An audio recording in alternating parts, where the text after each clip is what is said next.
pessoal, tudo bem? Estou aqui de novo para conversar com o seu coração e não com o seu cabeção. Se você sente afinidade com a minha energia, então esse vídeo é para você.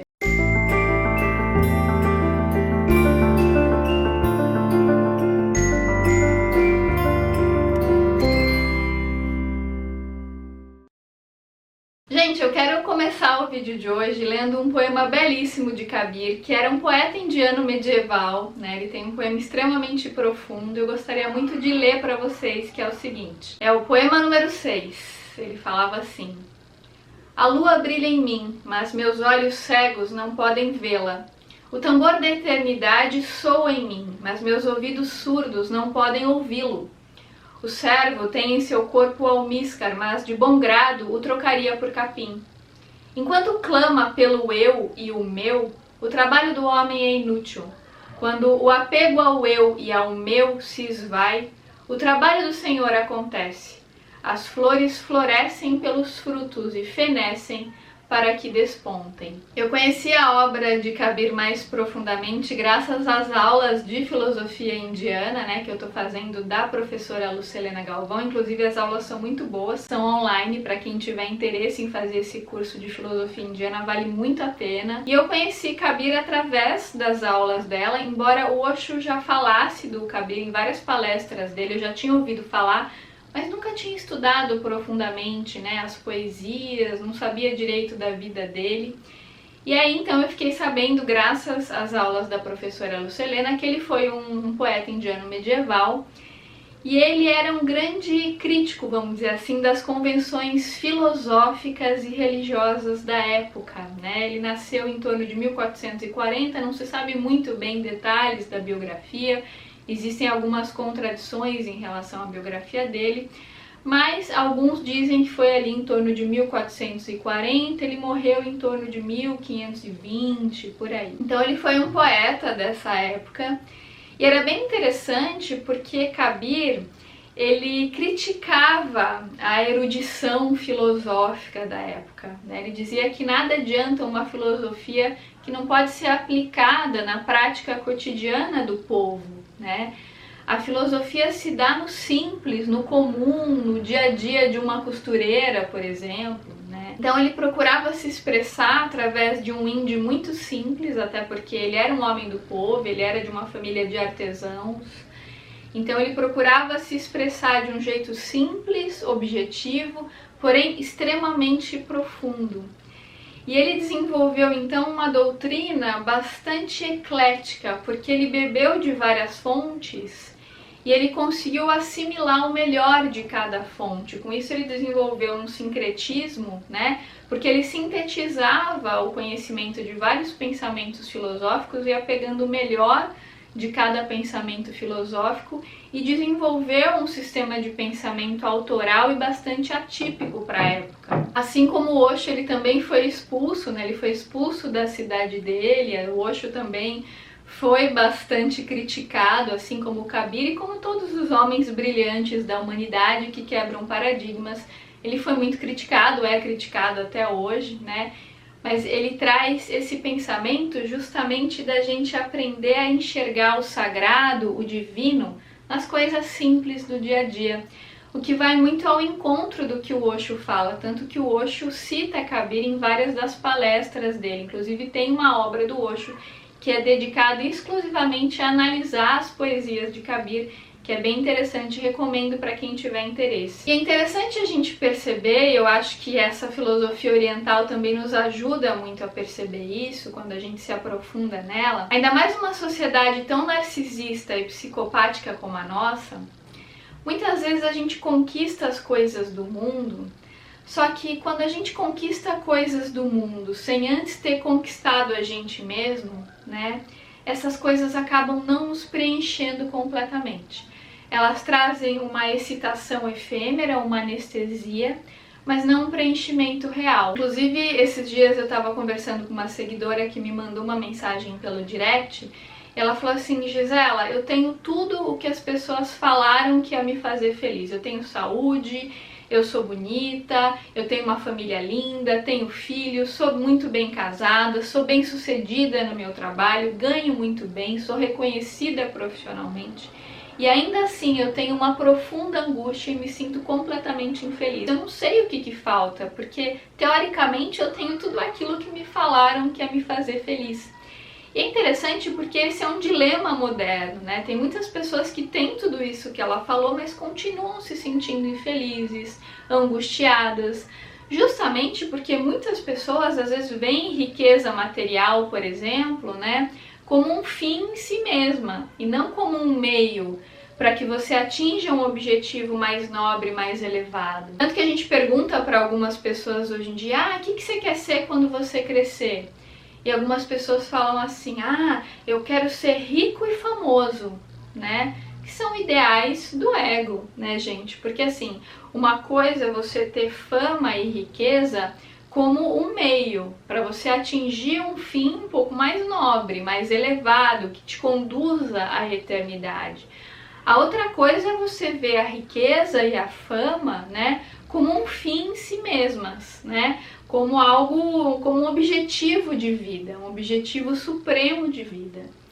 Porque aí quando você vê as coisas do mundo como um objetivo maior e você conquista essas coisas sem antes ter conquistado a si mesmo, ou seja, sem ter uma vida interna rica, essas coisas acabam não tendo muito significado. Como eu falei, elas trazem uma excitação efêmera, é um fast food para o ego, mas não é uma nutrição real para o ser. E é justamente por isso que a vida de muitas pessoas hoje em dia está sem sentido, está sem propósito, né?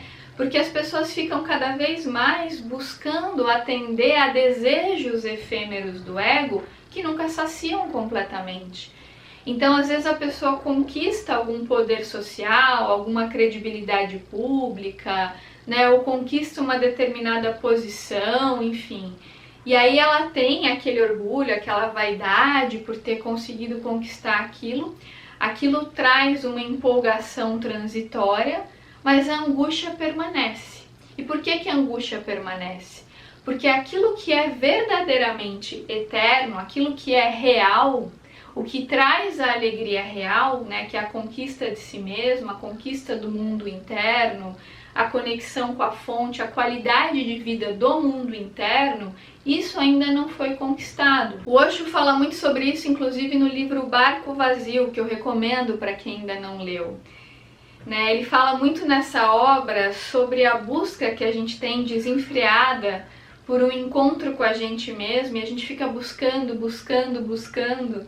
e a grande pegadinha é que chega um momento que essa busca cessa, porque de tanto a gente buscar, a gente vai criando convicção, né, através dessa experiência da busca, que não é na busca que a verdade se revela, mas no reconhecimento daquilo que já está dentro.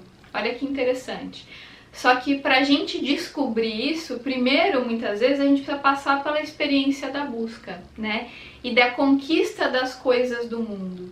Porque depois que a gente conquista as coisas do mundo e traz uma saciedade transitória para o ego, a gente vai criando a convicção de que o caminho não é esse, o caminho para a verdade não é esse. E me entendam bem, gente, eu não estou dizendo que não é bom ter fama, ter dinheiro, a questão não é essa, a questão é bem mais profunda do que essa. O que eu estou falando é que isso é um problema quando essas coisas são um fim em si mesmas, né? Quando a pessoa busca só isso e não isso como a consequência de um desenvolvimento pessoal, de uma conquista do mundo interno. Porque quando você conquista as coisas do mundo sem antes ter conquistado o principal, que é a sua verdadeira essência, essas coisas não têm um significado muito profundo. Elas são transitórias, elas não nutrem, né? Elas não preenchem. E aí por isso que a vida de muita gente está cada vez mais sem significado. Porque as pessoas têm uma inversão de valores, de achar que aquilo que realmente importa não é a essência, mas é algo transitório. E aí a pessoa acaba se focando no efêmero ao invés de se focar na eternidade. Então, por exemplo, às vezes ela toma decisões pontuais, né, que não tem nada a ver com a essência dela, que não faz a alma dela vibrar, para atender uma demanda do ego. e ela faz aquilo achando que aquilo vai trazer uma felicidade real e não traz uma empolgação ilusória, uma anestesia, né? Às vezes, por exemplo, ela acha que ela vai ser feliz se ela tiver uma casa assim, assim, assado. E ela vai atrás dessa casa, faz o possível e o impossível para conseguir. Ok, ela consegue. Mas se essa casa não corresponde à conquista do mundo interno, ela não vai se sentir em casa nessa casa, porque ela não vai ter se conectado com o verdadeiro lar, com o verdadeiro sentimento de pertencimento, que é dentro, não é fora. Então aquela casa vai ser um fast food para o ego, ou seja, vai trazer uma anestesia temporária para o ego, mas não vai nutrir aquilo que realmente importa, que é a essência. Por isso que a angústia permanece, porque o eu real não foi encontrado, a pessoa ainda está identificado com aquilo que é falso nela. Na medida que a pessoa vai se conectando com o Uno, que é algo que o Kabir também fala, vai desenvolvendo a própria amorosidade, você percebe isso, quanto mais você expande a sua amorosidade, quanto mais você expande a caridade, a empatia, quanto mais você sai do egoísmo, você vai percebendo que isso é um sinal de que a sua consciência está se elevando. E aí, isso é fruto, né, dessa conexão com o seu verdadeiro eu. E aí, quando você está conectado com o seu verdadeiro eu, quando você vai para a vida, você vai de forma perceptiva e não de forma reativa. E aí fica muito mais fácil para você ter essa clareza do que nutre e do que não nutre. Porque você conhece os seus valores estruturais. Você não está mais identificado com valores do ego, com valores que não têm a ver com quem realmente você é. Mas para que isso aconteça, muitas vezes você pode ficar um pouco perdido no mundo material, em relacionamentos que não preenchem, às vezes você pode ficar um pouco iludido com as coisas do mundo, né? Até você conseguir não se identificar mais com isso. Tem até um vídeo meu aqui sobre ego, que eu falo dessa perspectiva que o Osho traz do ego, que ele fala que o ego é o nosso falso eu, é como se fosse uma roupa que a gente veste, a gente se identifica com essa roupa e a gente acha que a gente é essa roupa, a gente começa a viver no mundo identificado com essa personagem, sem conhecer a pessoa por trás da personagem, que é a nossa verdadeira essência. E quando a gente faz coisas identificados com essa personagem, tudo aquilo que a gente faz não tem a conexão com a fonte, com o sagrado, com o divino, porque a gente está agindo através da cegueira do ego, né? Através da identificação com o falso. Por isso que as nossas reações que vêm do ego, quando a gente tem atitudes focadas, né, nesses desejos transitórios, elas só fortalecem a nossa vaidade. E é por isso que elas não trazem um preenchimento real. Eu estava até conversando com alguns de vocês esses dias nos meus stories, né? Falando sobre a confusão que algumas pessoas fazem com a questão do amor próprio. Que eu estava vendo esses dias uma pessoa falando assim, esse mundo já é tão individualista e as pessoas falam para desenvolver amor próprio, isso é egoísmo. Então tem gente que acha que amor próprio é o fortalecimento do ego. E é justamente o contrário, amor próprio é a transcendência do ego, não é a identificação com ele. E às vezes algumas pessoas ficam se autoafirmando e fazendo caras e bocas e reforçando a vaidade, o poder social e chamam isso de amor próprio, só que isso não tem nada a ver com amor próprio. Pelo contrário, se o amor próprio é a transcendência do ego e não a identificação com o ego, o amor próprio ele é fruto da conexão com a fonte, do autoconhecimento. Quanto mais amor próprio você tem, mais você quer transbordar, mais você quer jorrar, você quer trocar, você quer compartilhar. Você se torna uma pessoa melhor para o outro e para o mundo quando você se conhece e quando você tem amor próprio. Porque aí você não vai para as relações movido por uma dependência, por uma carência, por uma falta de percepção de si mesmo. Você vai imbuído de uma amorosidade para você poder compartilhar. Então o amor próprio é isso. Agora o que muita gente chama de amor próprio erroneamente é um fortalecimento do ego, um egoísmo, uma vaidade. Então às vezes a pessoa, para justificar algumas atitudes egoístas, ela usa um argumento nobre de que aquilo é amor próprio, quando na verdade é só uma vaidade que está fortalecendo o ego. E é por isso que aquele ato não a preenche e só traz mais angústia, porque ele não tem nada a ver com pertencimento interno, ele não tem nada a ver com amor próprio, ele tem a ver com distanciamento de si mesmo, porque houve uma identificação maior com o falso eu, com essa falsa roupagem que não tem nada a ver com a essência da pessoa. Então, para a vida ter sentido, gente, a gente precisa conhecer quais são os nossos verdadeiros valores. A gente precisa saber aquilo que realmente importa. A gente precisa se conectar com a nossa essência, com a fonte, com o todo. É como eu sempre falo aqui para vocês, parafraseando Osho, é silenciar o ego para deixar o todo falar através de nós. É a metáfora do bambu oco, né? É deixar a sabedoria divina passar através de nós para que as nossas ações sejam movidas pela percepção, pela amorosidade, pelo foco no afeto e não pelos medos do ego, pela ansiedade, pelos desejos do ego. Só que a maioria de nós está reagindo através da vaidade do ego e está chamando isso de amor próprio ou de autoconhecimento. E aí a pessoa acaba tendo muitas atitudes na vida que só trazem mais angústia, só trazem mais falta, porque não são ações movidas pela amorosidade e pela conexão com a fonte. Então aí, como fala o querido Divaldo Franco, é importante quando a gente está tendo uma atitude na vida, fazendo escolhas, é importante a gente olhar para dentro e se perguntar: essa minha ação me conecta com a eternidade ou não? Né? É importante a gente olhar para as nossas atitudes pela perspectiva do ser e não do ego. E a gente sabe quando está tendo ações conectadas com o ser, quando a gente percebe que aquilo que a gente está fazendo não é algo transitório, mas é algo para a eternidade. Então, por exemplo, quando eu desenvolvo a minha amorosidade, eu não estou pensando só nessa vida, só nesse momento. Eu estou pensando em algo que vai muito além disso, né? Que é a eternidade.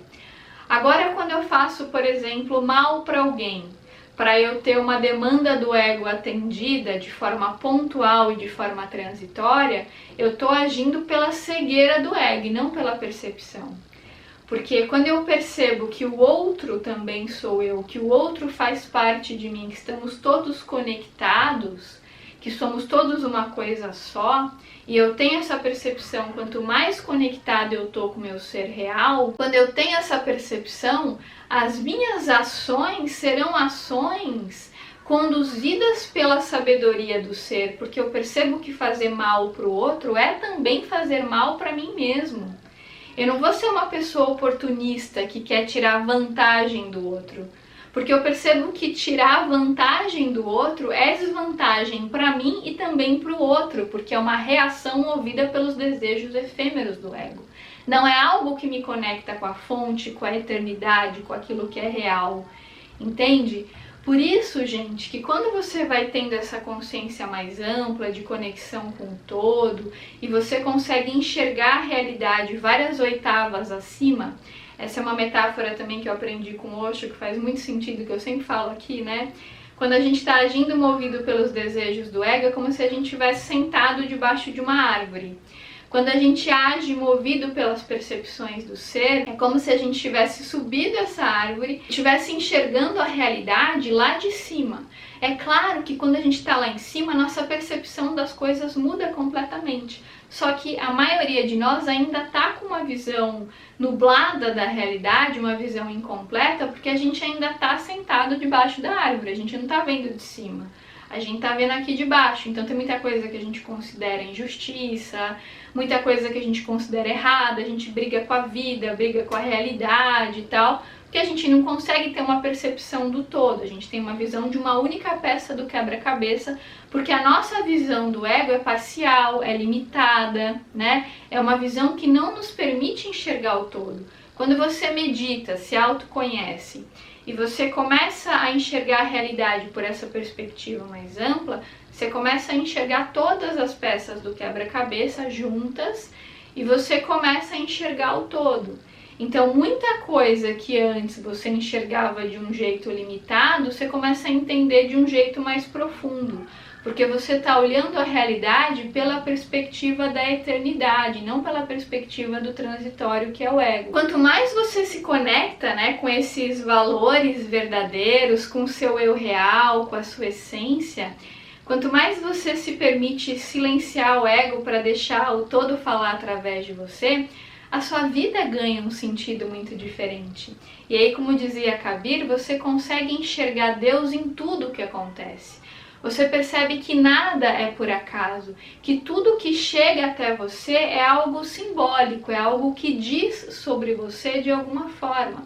Como dizem as leis herméticas, o que está dentro está fora. E aí, ao conseguir perceber os simbolismos nesses espelhos, você para de brigar contra a realidade e você começa então a aprender com a realidade ao invés de lutar contra ela. Isso não é fruto de um conformismo ou de uma passividade, como muitas vezes é uma leitura egocêntrica, né, de algumas pessoas. Às vezes entendem que isso, tá conformado, tá passivo. Pelo contrário, essa ação é fruto da percepção que vem da sabedoria do ser. Porque aceitar a realidade é compreender o que ela quer te ensinar, ao invés de brigar com ela. Quando você aceita a realidade, você consegue ficar alinhado com o seu verdadeiro eu e ter ações na vida que são muito mais perceptivas, que estão alinhadas com quem você é, com a sua missão, com o seu propósito. Mas para que você conseguisse identificar aquilo que é essencial, você teve que passar por esse processo de desidentificação em relação ao que é falso. E é por isso, gente, que muitas vezes a gente tem tudo o que nos falaram que ia nos fazer felizes e ainda assim estamos angustiados. Porque a conquista das coisas do mundo, ela só tem um significado real quando elas são uma consequência da conquista do nosso mundo interno.